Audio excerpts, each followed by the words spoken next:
மாமியார் மருமகள் புதுக்கதைகளுக்காக கோமலி டிவி தமிழை சப்ஸ்கிரைப் பண்ணுங்க. நோட்டிபிகேஷன்ஸ்க்காக பெல் ஐக்கான கிளிக் பண்ணுங்க. நேரம் ராத்திரி 1 மணி. வீடு முழுக்க இருட்டா இருந்துச்சு.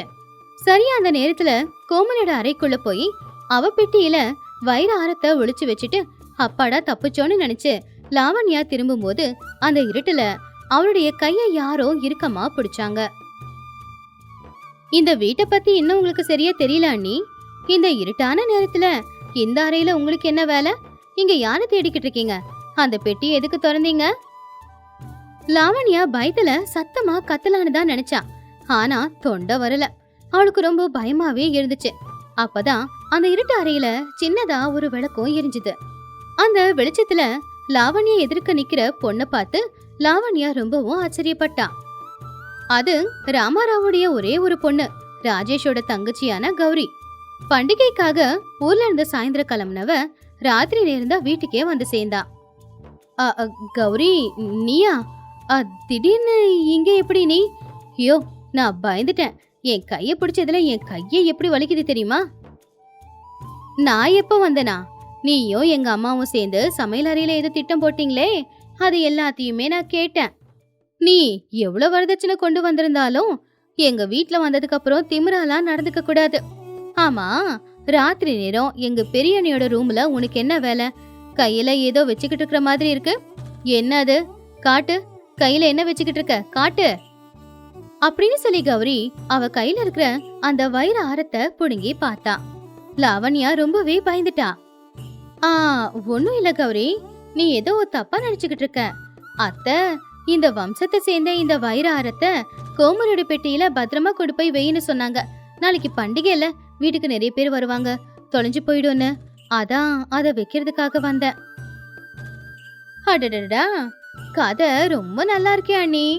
எங்க அம்மா இந்த நகையை உங்ககிட்ட கொடுத்து எங்க பெரிய அண்ணியோட பெட்டியில வைக்க சொல்லி சொன்னாங்களா? பரவாயில்லையே, எங்க அம்மாவுக்கு ஏத்த மருமக தான் நீ. ஆனா எங்க பெரிய அண்ணி இருக்காங்களே, அவங்க பால் கறக்குற பசு மாடு மாதிரி. பால் எவ்வளவு சுத்தமோ அவங்க மனசும் அவ்வளவே சுத்தம். ஆனா எங்க அன்னிக்கு துணையா நான் இங்க இருக்கேன். என்ன தாண்டி அவங்கள உங்களால எதுவும் செய்ய முடியாது. இந்த நகை என்கிட்டயே இருக்கட்டும். நீங்க போய் உங்க ரூம்ல படுத்து தூங்குங்க, போங்க. நாளைக்கு காலையில பூஜையில எல்லாருக்கும் தெரிய வரும் யாரு எப்படிப்பட்டவங்க, யாரு என்ன எப்படிப்பட்டதுன்னு. லாவண்யா கௌரிய பார்த்து ரொம்பவும் பயத்தோட தயக்கத்தோடவும் அங்கிருந்த விளக்க எடுத்துக்கிட்டு பயந்து அங்கிருந்து வெளியில வந்துட்டா. கௌரி அந்த விளக்கோட வெளிச்சத்துல கீழே பாயில படுத்து நிம்மதியா தூங்கிக்கிட்டு இருக்கிற கோமலிய ரொம்பவும் பாசத்தோட பார்த்தா. அண்ணி, நீங்க எதுவுமே கொண்டு வரலன்னு எல்லாரும் உங்களை கேவலமா பேசுறாங்க. ஆனா உங்ககிட்ட இருக்கிற நல்ல குணம் யாருக்கிட்டயுமே இல்ல. எனக்கு ராத்திரி இந்த வைர ஆரம் எங்க இருக்கணும்னு எனக்கு தெரியும் அப்படின்னு மனசுக்குள்ள நினைச்சுக்கிட்டு அந்த விளக்க அணைச்சிட்டு அங்கிருந்து போயிட்டா. அடுத்த நாள் காலையில வீட்டுல ஒரே பரபரப்பு. சத்யநாராயண பூஜைக்காக வீட்டுக்கு முன்னாடி கோலம், பந்தலு, தோரணம் எல்லாம் போட்டிருந்துச்சு. அக்கத்து பக்கத்து வீட்டுல இருக்கிற சுப்பம்மா, கனகா எல்லாரும் வந்தாங்க. கோமலி காலையில எழுந்திருச்சு வரவங்களுக்காக எல்லா சாப்பாடும் செய்ய ஆரம்பிச்சா. அப்பதான் சூரியகாந்தம் வேணும்னே திட்டம் போட்டபடி பயங்கரமா கத்திக்கிட்டு மேல மாடியில இருந்து கீழே வேகமா ஓடி வந்தாங்க. ஐயோ கடவுளே, நடக்க கூடாது நடந்து போச்சு. நல்ல நாளாவதும் இப்படியா வீட்டுல எல்லாம் நடக்கணும்? ஏங்க எங்க இருக்கீங்க? வாங்க, நம்ம குடும்ப மானமே போச்சு. ராமாராவ், ராஜேஷ், மகேஷ் 3 பேருமே வெளியில வந்தாங்க. வீட்டுக்கு வந்திருந்த சொந்தக்காரங்க எல்லாருமே கூட ஆச்சரியப்பட்டாங்க. அப்போ கோமலியோ என்னவோ ஏதோ அப்படின்னு பதட்டமா வெளியில வந்தா. என்ன சூரியகாந்தம், என்ன ஆச்சு? காலையில எழுந்த உடனே எதுக்கு இப்படி கத்திக்கிட்டு இருக்க? வீட்டுல ஒரு நல்லது நடக்கும்போது யாராவது இப்படி கத்திக்கிட்டு வருவாங்களா? கத்தாம என்ன என்ன பண்ண சொல்றீங்க? இன்னைக்கு சத்யநாராயண பூஜையாச்சே. வம்ச பாரம்பரியமா என் மாமியார் எனக்கு கொடுத்த அந்த வைர ஆரத்தை போட்டுக்கலான்னு மரப்பெட்டிய திறந்து பார்த்தா அந்த வைர ஆரமே அங்க இல்லங்க. அது திருட்டு போயிடுச்சுங்க. யாரு திருடினாங்கன்னு கூட எனக்கு தெரியலங்க. அது கேட்டதும் அக்கத்து பக்கத்து வீட்டுக்காரங்க ரகசியமா பேசிக்கிட்டாங்க. என்னடி சுப்பம்மா, இந்த சூரியகாந்த சொல்றத நம்புறதா வேணாமா? அவ கண்ணுல இருந்து கண்ணீர் வர மாதிரி தெரியல. ஆனா சும்மா சும்மா முந்தானிய வச்சு கண்ணை தொடச்சுக்கிறா. எனக்கு தெரிஞ்சு இன்னைக்கு அவ ஏதோ ஒரு பெரிய திட்டத்தை தான் போட்டிருக்கா போல. ஆமா கனகா, இது எல்லாத்தையும் பார்த்தா பெரிய நாடகம் மாதிரி தான் தெரியுது. இந்த மொத்த பழியையும் யார் தலைமையில தூக்கி போட போறாளோ இந்த சூரியகாந்தம். எனக்கு தெரிஞ்சு பாவம் அந்த அப்பாவி கோமலி மேலதான் போடுவா. அப்பதான் மேல இருந்து லாவண்யா கௌரி 2 பேரும் ஒன்னாவே வந்தாங்க. கௌரிய பார்த்ததும் ராமையாவோட முகத்துல ஒரு சிரிப்பு. அவருக்கு அப்பதான் உயிரே வந்த மாதிரி இருந்துச்சு. கௌரி எப்பமா வந்த? பண்டிகைக்கு நீ வரமாட்டியோ அப்படின்னு நினைச்சிட்டேன். நேத்து ராத்திரி நீங்க தூங்குனதுக்கு அப்புறம் தான் அப்பா வந்தேன். அண்ணனுங்களுக்கும் நான் வந்தது தெரியாது. சரி அதெல்லாம் இருக்கட்டும். அம்மா நகைய காணோம்னு சொல்றாங்க. நேத்து ராத்திரி நேரம் வெளியாட்கள் யாராச்சும் நம்ம வீட்டுக்குள்ள வந்தாங்களாப்பா? வெளியில இருந்து ஏன் ஆளுங்க வர போறாங்க? நகையை திருடினவங்க நம்ம வீட்டுக்குள்ளதான் இருக்காங்க. யாரு பிறந்த வீட்டுல இருந்து எதுவும் எடுத்துக்காம கைய வீசிக்கிட்டு வந்திருக்காங்களோ, யாருக்கு தங்க நகை போட கொடுத்து வைக்கலையோ அவங்களுக்கு தான் என் வயிறு அறுத்து மேல கண்ணு பட்டிருக்கோம். எனக்கு தெரிஞ்சு அவங்க தான் எடுத்திருப்பாங்க.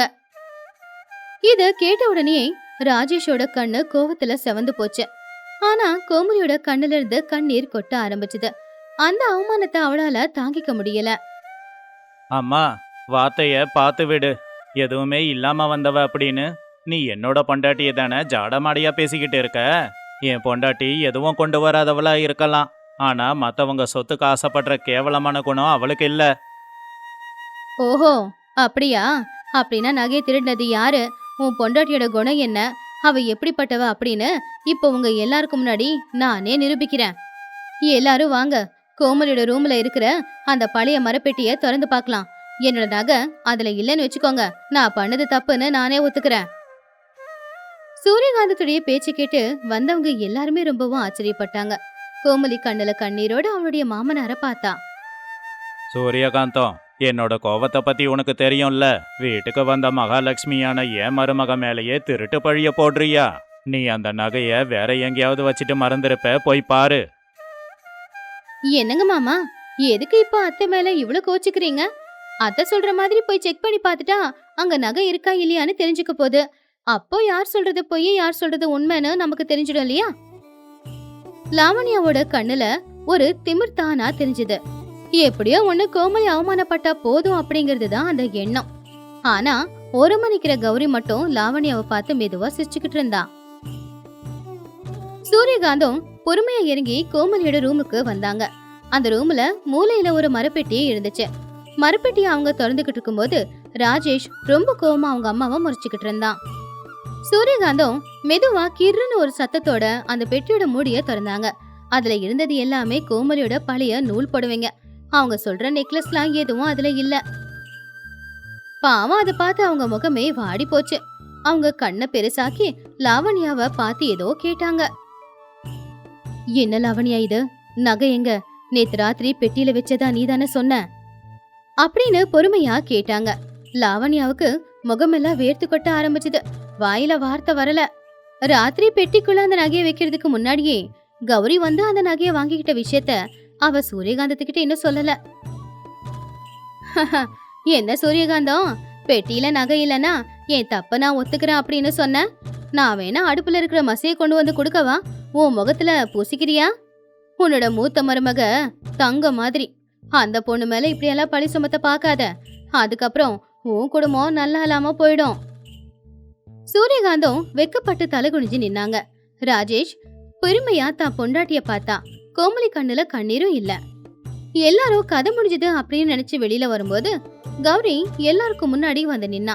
அவளுடைய முகத்துல சின்னதா ஒரு சிரிப்பு இருந்துச்சு. எல்லாரும் ஒரு நிமிஷம் இருங்க. எங்க பெரியண்ணி நகையை திருடலங்கிறது நிரூபணம் ஆயிடுச்சு. ஆனா இன்னும் நகை கிடைக்கலையே. பெரியண்ணியோட பெட்டிய தேடி பாத்தியேமா? நம்ம வீட்டுக்கு வந்திருக்கிற சின்னண்ணியோட பெட்டிய தேடி பார்க்கலையே. ஒருவேளை அவங்க இந்த நகையை எடுத்திருந்தாங்கன்னா அவங்க பெட்டியையும் பாத்திரலாமா அப்படின்னு கௌரி சூரியகாந்தத்துக்கிட்ட கேட்டப்போ அதை கேட்டு லாவண்யாவோட தலையில பெரிய இடிய விழுந்த மாதிரி இருந்துச்சு. முகமெல்லாம் வேர்த்து கொட்டுச்சு, கண்ணெல்லாம் கண்ணீரு. என்னது, ஏன் பெட்டியை தேடி போறீங்களா? எனக்கு பட்டணத்துல லட்சக்கணக்குல சொத்து இருக்கு. இந்த நகையை திருட வேண்டிய அவசியம் எனக்கு இல்ல. என்னம்மா லாவண்யா, இந்த வீட்டுல ஒருத்தருக்கு ஒரு சட்டம், இன்னொருத்தருக்கு வேற சட்டமா? கோமலியோட பெட்டியில தேடணும்னு சொன்னப்போ நீ தானே எடுத்து சொல்லி என்ன சம்மதிக்க வச்ச. டே மகேஷ், போய் உன் பொண்டாட்டியோட பெட்டியை எடுத்துட்டு வா. மகேஷோ சரின்னு சொல்லி அவன் ரூமுக்கு போய் லாவண்யாவோட சந்தன பெட்டி அத கீழே எடுத்துக்கிட்டு வந்தான். அத பார்த்து லாவண்யாவுக்கு உடம்பெல்லாம் வேர்த்து கொட்ட ஆரம்பிச்சுது. கௌரி அவங்க அண்ணன் கையில இருக்கிற அந்த பெட்டிய வாங்கி அத திறந்து பார்த்தா. அதுல விலை அதிகமான பட்டு புடவைங்க நிறைய இருந்துச்சு. அதுல கடைசியில இருக்கிற ஒரு சிகப்பு புடவையை எடுத்து கௌரி உதறினா. அப்படி உதரும் போது அந்த பட்டு புடவைக்குள்ள இருந்து சூரியகாந்த் தொலைச்ச அந்த வைர ஆரம் கீழே வந்து விழுந்துச்சு. அத பார்த்து எல்லாரும் ஷாக் ஆகி வாய பிளந்தாங்க. வீடே இப்போ அமைதியா தான் இருந்துச்சு. சூரியகாந்தம் லாவண்யா 2 பேருக்கும் ஒண்ணுமே புரியல. ஒருத்தங்க முகத்தை ஒருத்தங்க பாத்துக்கிட்டாங்க. அப்பா பாத்தீங்களாப்பா, கைவரிசையை காட்டினவங்க இங்கதான் இருக்காங்க. அது வேற யாரும் இல்ல, நம்ம வீட்டுக்கு 2வதா வந்திருக்காங்களே சின்ன அண்ணி. அவங்களும் அம்மாவும் சேர்ந்து ஆடின நாடகப்பா இது. அவங்க இந்த நகையை ஒளிச்சு வச்சு கோமலி அண்ணி மேல பழைய போடலான்னு திட்டம் போட்டாங்க. வந்தவங்க எல்லாரும் லாவண்யாவ திட்ட ஆரம்பிச்சாங்க. சீச்சி, என்ன சூரியகாந்தம் இது? நீயும் உன் மருமக கூட சேர்ந்து இப்படி ஒரு நாடகம் ஆடி இருக்க. பாவம் அந்த அப்பாவி பொண்ணு கோமலி மேல பழிய தூக்கி போட்டு மாமியாரும் மருமகளும் சந்தோஷமா இருக்கலான்னு பாத்தீங்களா? அந்த பொண்ணோட பெட்டியில எதுவுமே இல்ல. இந்த பொண்ணோட பெட்டியில தான் நகை இருக்கு. இப்போ இதுக்கு நீ என்ன பதில் கொடுக்க போற? லாவண்யா கண்ணுல கண்ணீரோட அவமானத்துல தலை குனிச்சு நின்னா. சூரியகாந்தத்தால எதுவுமே பண்ண முடியாதுங்கிறதுனால அவங்களும் அமைதியா இருந்தாங்க. அப்ப ராமாராவும் பயங்கரமான கோவத்துல லாவண்யாவை பார்த்து, சீச்சி, என்னம்மா லாவண்யா இதெல்லாம்? நீ இப்படிப்பட்ட பெண்ணா? என்னோட பெரிய மருமக மேல பழிய போட பார்த்துருக்க. பணக்கார வீட்டு பொண்ணா இருந்தோம் நல்ல குணம் உன்கிட்ட இல்லையே. உனக்கு என் வீட்டுல இருக்க தகுதி இல்ல. மகேஷ், இப்பவே இவங்க அப்பாவுக்கு போனை போடு. இந்த பொண்ணு பண்ணத சொல்லலாம். இந்த பொண்ணு நம்ம வீட்டுக்கு வேண்டாம். அப்பதான் கோமலி அவங்க மாமா பக்கத்துல வந்து நின்னு, வேண்டாம் மாமா, அப்படி மட்டும் பண்ணாதீங்க. வீட்டுக்கு வந்த புது மருமகளை பண்டிகை நாளன்னைக்கு வீட்டை விட்டு துரத்துறது நல்லதில்ல. லாவண்யாவுக்கு அந்த நகையை திருட வேண்டிய அவசியமும் இல்ல. ஏதோ ராத்திரி நேரம் பதட்டத்துல அத்தைதான் தெரியாம கொண்டு வந்து அந்த நகையை வச்சிருப்பாங்கன்னு நினைக்கிறேன். சின்ன பொண்ணு, அவ எந்த தப்பு பண்ணிருக்க மாட்டா. தயவு செஞ்சு அவளை விட்டுடுங்க. அவளை வீட்டை விட்டு அனுப்பாதீங்க மாமா. கோமலி சொன்னது கேட்டு அங்க இருக்கிற எல்லாருமே ரொம்பவும் ஆச்சரியப்பட்டாங்க. ஏன்னா எல்லாருமா ஒன்னா சேர்ந்து கோமலி மேலதான் பழிய தூக்கி போட்டாங்க. ஆனா அப்படிப்பட்ட கோமலியை எல்லாருக்காகவும் இறங்கி வந்ததை பார்த்து அழுதுட்டாங்க. கோமலி உண்மையிலேயே மனதளவுல தேவதை அப்படின்னு எல்லாருமே புரிஞ்சுக்கிட்டாங்க. அப்போ கௌரி கோமலி பக்கத்துல வந்து நின்னு, பாத்தீங்களா, அவங்க மேல பழிய நீங்க தூக்கி போட்டீங்க. ஆனா உங்க வாழ்க்கையை காப்பாத்துறதுக்கு எங்க அண்ணி துடிக்கிறாங்க. நகை பணம் இருக்கிறவங்க எல்லாரும் பெரிய ஆளுங்க கிடையாது. நல்ல மனசு நல்ல குணம் இருக்கிறவங்க தான் உண்மையிலேயே பெரிய ஆளுங்க. கோமலியோட நல்ல குணத்தை புரிஞ்சுக்கிட்ட லாவண்யாவோட கண்ணுல இருந்து கண்ணீர் கொட்ட ஆரம்பிச்சது. அவ செஞ்சது தப்பு அப்படின்னு அவளுக்கு புரிஞ்சுது. என்ன மன்னிச்சிடுங்க அக்கா, பணம் இருக்கிற திமிரில வாய்க்கு வந்தபடியெல்லாம் பேசிட்டேன். ஏதோ கொண்டு வராதவங்க அப்படின்னு உங்களை ரொம்ப அவமானப்படுத்திட்டேன். ஆனா உங்க மனசு விலை மதிக்க முடியாதது அப்படின்னு என்னைக்கு நான் புரிஞ்சுக்கிட்டேன். நான் இனி பட்டணத்துக்கு போக மாட்டேன்க்கா. உங்க வீட்லயே இருந்து நீங்க சொல்றபடி நடந்துக்கிறேன்.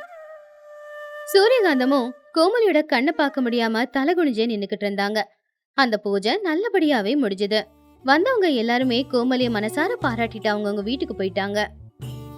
நேரம் ராத்திரி ஒரு 9 மணி இருக்கும். எல்லாருமே ரொம்ப அசதியா இருந்ததுனால அவங்கவுங்க ரூம்ல போய் படுத்து தூங்கிட்டாங்க. ஆனா சூரியகாந்தத்துடைய அறையில மட்டும் சூரியகாந்தம் இன்னும் தூங்காம தான் இருந்தாங்க. லாவண்யா செஞ்ச தப்ப உணர்ந்திருந்தாலும் சூரியகாந்தத்தால அந்த அவமானத்தை, எல்லாருக்கும் முன்னாடி பட்ட அவமானத்தை தாங்கிக்கவே முடியல. அப்பதான் சூரியகாந்தம் கையில ஒரு விளக்கு பிடிச்சுக்கிட்டு அவங்க வீட்டுக்கு பின்னாடியில இருக்கிற ஒரு குடிசைக்கு போனாங்க. அங்க ஒரு வயசான பாட்டி, பேரு நாகம்மா, அவங்க சூரியகாந்தத்துக்காக காத்துக்கிட்டு இருந்தாங்க. நாகம்மா, அந்த கோமலியோட நல்ல குணத்தை பார்த்து பட்டணத்து மருமக கூட அவ பக்கம் நின்னுட்டா. ஆனா எனக்கு அது பிடிக்கல. அந்த கோமலியை எப்படியாவது நான் பழி வாங்கிதான் ஆகணும். அவளை இந்த வீட்டை விட்டு துரத்துறதுக்கு ஏதாவது நல்ல யோசனை இருந்தா சொல்லு. உனக்கு எவ்வளவு பணம் வேணும்னாலும் கொடுக்குறேன். சூரியகாந்தம், கோமலியோட நல்ல குணத்தை வச்சு அவளை உன்னால எதுவுமே செய்ய முடியாது. அதனால கோமலியோட பழைய காலத்து வாழ்க்கையில இருந்து ஏதாவது ஒரு புயலை கிளப்பி விடணும். கோமலிக்கு ஒரு சித்தி இருக்கிறது உனக்கு தெரியுமா? சூரியகாந்தம் அதை கேட்டு ரொம்பவும் ஆச்சரியப்பட்டாங்க. எனது சித்தியா? கோமலியோட அம்மா இறந்து போயிட்டாங்க. அவங்க அப்பா தனியா தான் இருக்கிறதா என்கிட்ட சொன்னாங்க. அதெல்லாம் பொய். கோமலியோட சித்தி பேரு பத்ரம்மா. ரொம்ப மோசமான பொம்பளை. ஒரு காலத்துல தப்பு பண்ணி அந்த ஊரை விட்டே போனா. ஆனா இப்ப ஊருக்கு திரும்பி வந்திருக்கா. அவ மட்டும் இங்க வந்தா கோமலியோட மானம் மரியாதை எல்லாமே காத்துல பறந்து போயிடும். நான் ஏற்கனவே செய்தி அனுப்பிட்டேன். நாளைக்கு விடிய காலையில அவ உன் வீட்டு வாசல்ல இருப்பா. அத கேட்டு சூரியகாந்தத்துடைய முகம் சந்தோஷத்துல ஜொலிச்சுது. சரியா அடுத்த நாள் காலையில நேரம் கோமலி எழுந்துச்சு வாசல பெருக்கிக்கிட்டு இருந்தா. அப்பதான் வாசல்ல ஒரு மாட்டு வண்டி வந்து நின்னுச்சு. அந்த மாட்டு வண்டியில இருந்து கோமலியோட சித்தியானா பத்திரமா இறங்குனா. அவளை பார்த்த உடனேயே கோமலி கையில வச்சிருந்த தொடப்பத்தை கீழே போட்டுட்டா. அவ முகத்துல ஈ ஆடல. சொல்ல போனா பயத்துல அவ பின்னாடி பின்னாடி நகர்ந்து போனா. என்ன கோமலி, என்ன ஊர்க்காரங்க கிட்ட மாட்டி விட்டுட்டு இங்க எதுவும் தெரியாம இந்த பெரிய வீட்டுக்கு வாக்கப்பட்டுட்டு வந்து சந்தோஷமா வாழ்ந்துகிட்டு இருக்க போல. ஆனா இன்னைக்கு உன்னை பத்தி எல்லாரும் தெரிஞ்சுக்க போறாங்க. எல்லாரும் வெளியில வாங்கடா. ஆமா, கோமலியோட பிளாஷ்பேக் என்ன? இவங்க சித்தி இப்ப எதுக்காக இங்க வந்தாங்க? கோமலி இந்த புயல் எல்லாம் தாங்கி அவ குடும்பத்தை காப்பாத்துவாளா?